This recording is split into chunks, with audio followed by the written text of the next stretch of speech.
Hello again, ladies and gentlemen, and welcome to another episode of Not So Hardcore Anime. Before we get into things, I want to say something small. I run a podcast separately, a podcast that I've been running for a year now, Not So Hardcore Gaming. If you haven't listened to it, well, check it out.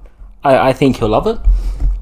But on that podcast, I've made a habit to really rein in my language, but I don't think I've ever sworn once on it. I kind of don't want to do that to the same extent for this one, It's sort of, I'll probably be in the habit that I won't say much here, but I don't want to be as vigilant of it, if that makes sense. So, all of this is because my first line about this will probably be me swearing, but it's just thing I wanted to mention. I don't want to as heavily censor things. That's all I had to say. But today we're talking about another anime. Last week was our first episode. Our last episode was How Heavy Are the Dumbbells You Lift. That was a really fun anime to talk about. I think you'll enjoy that episode. But today's episode is another long title. Today's episode is And You Thought There Was Never a Girl Online. A very lengthy title. As I said, that's one thing that I noticed as soon as it was sent to me was it's a mouthful. It doesn't roll off the tongue very well, but that doesn't take away from the game itself. The game.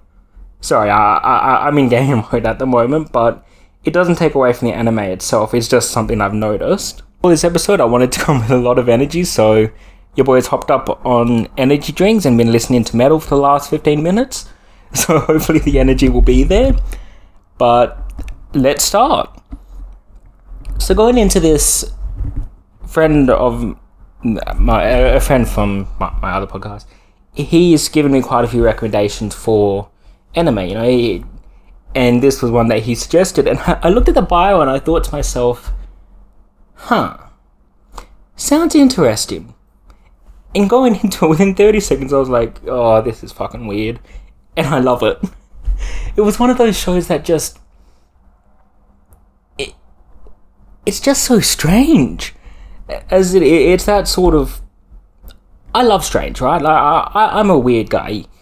You meet me, you'll notice I'm a weird guy very quickly. You look at me, and I definitely look weird, so... That's my thing, But this one, it just had a whole new energy to it, and I very quickly thought to myself, yeah, this is right up my alley. So that's just like the first thing I noticed, but sometimes that's a good thing, And when it comes to a lot of anime shows you'd hear about, because, it comes from different countries, it will seem weird to us, but over there it's not quite as weird, so that alone can make a difference, but this one in particular is just so out there, and it's just something I have nothing to compare it to, truly. But again, so moving on, one of the first things you hear when it comes to a lot of anime is the intro, the starting music. For this one, the first episode, it didn't have it right at the start, but every episode after it started, and the intro theme of it was poppy. It wasn't too bad. So I like that again, and I always like to mention at least the starting music or the ending music. For the other episodes, the outro music, for want of the better term, I didn't enjoy as much. It was one I tended to skip over, but the first one, I didn't really skip over. I didn't mind bopping along to it. It's not quite as groovy as others, but admittedly part of the reason that I would listen to it is I can't be bothered finding the exact spot to skip past it. But it's not one that I was reluctant to listen to. And another note about it as well is, for any other anime that I've noticed, it will have a little bit of English in the music at the start, where for the dub anime, it just that little line and a couple words where it's in English and the rest is in Japanese. It's just something I always notice, and for this one, it wasn't nearly as noticeable as others, you know? And that was just a mental note I very quickly realised. I thought to myself, did it do that? But at first I didn't think it did, but it does, just for a few words, but it's not quite as noticeable as anything else, which I kind of like, you know? It's a little bit different to what I've seen in a lot of other animes, and I like that, very, very much so. So moving on past that to the story and the characters a little bit more. Your main characters are a weird bunch. You know, your main guy, I don't know, his character wasn't as developed as the others, I will say. It didn't feel as on display as some of the other characters, which could just be me, but, you know. But the main girl you come across, Arko, I think. Pronunciations, don't expect great pronunciation from me. She is the weirdest anime character I think I've seen. She's a complete psycho, by the looks of it. Not like a violent psycho, but at the start, the first 2 episodes, she just... something ain't right up there. And she just says weird shit. And she gets like these... or like she has one violent episode in it, so she sort of... psycho isn't like the best word, but you look at her and you think, that girl ain't right. And it leads to a lot of comedic situations, you know? So she's just some real psycho shit, and she can't tell the difference between, you know, between real life and the game, that sort of thing. So she's just... something's missing up there. But, well, obviously that's part of the character, you know, that's part of the story. And I like it. Because, as I said, they make a bit of comedy out of it. And it can lead to a few disguised fourth wall breaks in a way. It's sort of... just the way they react sometimes is really fun about it. So then you've got your other characters, you've got... and I'm not going to go and list all their names because that would just be a mess of mispronunciation, but you've got a few different characters in it, your main ones, your main group of girls, and that is one thing about this. Your main protagonist is a guy, and every other character is a girl. Yeah, a bit unrealistic. It sounds like any gamer and weeb's wet dream, but it is what it is. And yeah, it's on a comedic level as well, as I said, but it's definitely what I think I can see a lot of men imagining. And the weirdest thing, you've got the girls as male characters, so it's a twist for you, you know? You don't expect them to be girls from behind the screen, but they are. And that's another thing which, as you go further into the anime, it will mix the two, you know? At the start, it shows them as exclusively male characters, but then when you find out who they are from behind the screen, it will randomly switch them. So 1 minute it's the character talking, and the next it goes to the male avatar. So that, to me, that was such a weird blend there. It couldn't make up its mind whether the girls went their male avatar in game or were the girls themselves, you know? It just always one or the other, and there was no rhyme or reason behind it. And that brings me to another thing as well. This takes fan service to a whole new level. And I mean that because it's very skimpy dressing constantly in game. One of them, she has basically 2 strips of cloth. That's about it that she wears, you know, a pair of underwear, and that. Very, very skimpy. So definitely fan service. Definitely fan service. But it doesn't flat out call it fan service, you know, because that's just what it is. So that was one of the weirdest things about this anime is it wasn't even trying to hide it. You know, it was making a show of it. I'm not complaining. Don't get me wrong, I'm not complaining. But it's one thing I noticed. And as in the last episode, I am a connoisseur. I've seen quite a lot of fan service, and this, it doesn't do it badly, it just does it more noticeably. Not a bad thing.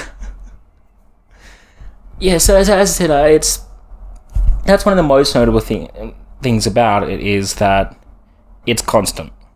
In the last one I talked about, how heavy your dumbbells you lift, it was just a few frames here or there, you know? So it's a massive difference between the two. And honestly, the only difference between this and the H word, the only difference was the nips, basically. Not them. That's all. Yeah, I'll try not to dwell on that any longer. So, moving on to another bit as well, there was quite a lot of comedy throughout this. And as I said before, like, comedy is great. Every show is better off with comedy. You know, little one-liners with them. Awkward situations that they make you a bit uncomfortable, but they also make you laugh, you know? And then you'll have... One of them will as I said, your main girl, she'll say something complete psycho and they'll all freak out, like, what the hell is wrong with you? That sort of thing. The way it's done, it got a few solid chuckles out of me. It's not as comedic as others I've seen. Like, again, comparing it to the only other episode I've got out at the moment, which is just for Future of a Dumbbell. I'll say it. It wasn't as comedy-based, but there were a few lines in there which got a good solid chuckle out of me, you know? I would have liked to have seen a bit more, but maybe that's just not what was intended for it, you know? And that brings me to another thing. For this was based off a manga. So, you know, there is a lot of other story that would have been for the novels themselves, which didn't all translate over to this. And this anime only ran for one season, unfortunately, because I would have loved for there to be another season, you know? The place it ends, it frustrated me, because not a hell of a lot happened in it, you know? And you looked at it and you thought, there is so much more to see after this, but there's no season 2. And this came out in 2016, which is very strange to say that was 5 years ago now. You know, 2016 was a memorable year, and yet that's 5 years ago. Oh, it just doesn't feel right. It's like me now saying I'm in my 20s because I turned 20 a month ago. It just doesn't feel right, you know? So, yeah, as I said, it came out 5 years ago, and there is still no news on a second season, so at this point you have to assume it's not going to happen. It's unfortunate, but we can hope. We can always hope. But back to the point I was on, as this was based off a manga, so I think really it took the same tone as the manga would have. So maybe it wasn't intended to be, you know, more comedic and more, I guess you just say romance in a way, you know? Because that's what the main is. It's the main two characters watching their relationship develop. And it's in a very strange way, you know, because as I said, the main girl for it, she can't tell the difference between online and real life. So when they're in a relationship in the game, she thinks it's real life too. Which I think that's where most of the comedic stuff comes to, honestly, is watching just the weirdness of her mind. And that's a very strange place to be. You look at this girl and there is no one quite like her. So it's done well, you know? But that's, I think, what the tone was intended to be. Now we get to one of my favourite bits about the whole anime as a whole, the whole story, everything about it. The blending between the real world and the video game world. Now, the way I say it that way is, when you look at them in real life. Obviously, real life people. They move, walk, talk, that sort of thing. And in the game, it does the same. So when it's showing them in-game, it has the battles as if they're really happening. You know, it's the characters moving fluidly, combat, that sort of thing. But then, through parts of the game, you will see part of the gameplay on the screen itself. So you will see the anime character playing the game, and it's this 2D battle game. So it's not in 3D like it is inside the combat for the visual representation. You know, it's difficult to explain, but as I said, so when you look at the characters playing on the screen is in 2D, so it shows you it's a game, but it looks real when it's got them playing, because, you know, they have to have the conversation. And I love the way that's done. That's just something that always looks good to me, you know, because it shows, okay, this is a game, but it gives you a lot more freedom to use really good special effects, you know? The full combat, and then obviously more comedic chances, that sort of thing, because it makes them look real, and makes it look as if they're really being hurt by it, that sort of thing. You get what I mean? So I just love the way it's blended together, while showing you, yes, this is a game, but making it look well enough. That's not always done, you know? But this, I think, does it better than anything else I've seen. So 10 out of 10 on that aspect, the blending of the two worlds. Cannot commend that enough. And the next bit, a tiny bit personal. It shouldn't be, but it is. One of the lines they say in it is, you know, that gamers have no friends in real life. I feel a little attacked. Let's be honest, they're not wrong. But still, I feel attacked. It's just like that is a harmful stereotype. In my case, accurate. I just love that in any media. That's a hilarious thing to be, and it is way more relatable than I think it should be. That's really like most there is for the anime itself. You know, that's a lot of it. But the next bit I wanted to show is watching the relationships develop. In any series like this, you know, when you start off, obviously it gives you a bit of backstory, that sort of thing. But then you watch the friendships develop. And in this one, you really see it, you know? You start off and one of the characters is a popular girl at school. You know, she has this angry vibe to her, but throughout the season you see her slowly warm up, you know, and you see that tough exterior has a little soft bit inside, you know, that type of trope, and you see it develop. Obviously, it's not. This one, unfortunately, wasn't as well developed as others. You know, I've seen ones that do it better. It's good, but it's not as good as I have seen before. But it's enough that I quite enjoyed it, you know. And so you watch them slowly becoming friends. You watch the two main characters. You see the weird way their love story develops. Again, that there is nothing quite like that. There are no two people alike. But you see that slowly going, you know, warming to each other, developing. It's good to see. It warms your heart a little bit. And yeah, so as I've said most of what there is to say. This was the weirdest experience I've had so far, but man, did I enjoy it. I'm one of those types of guys that if I play something long enough, I'll get into, you know, and I'll have to see it through. And it is very rare for me not to finish it, right? I start a movie, I have to see it through. I start a game, have to see it through, that sort of thing. But for this one, it very quickly drew me in. Very quickly. Just because of how weird it was. And I wanted to see more. You know, it was weird, and then you looked at the characters, and you very quickly found yourself warming to it. You very quickly learnt to like them, and you just had to see it through. So I did, and I greatly recommend watching this. Truly, be prepared to be on another wavelength, but it's just so enjoyable. So yeah, I really do recommend it if you want something weird.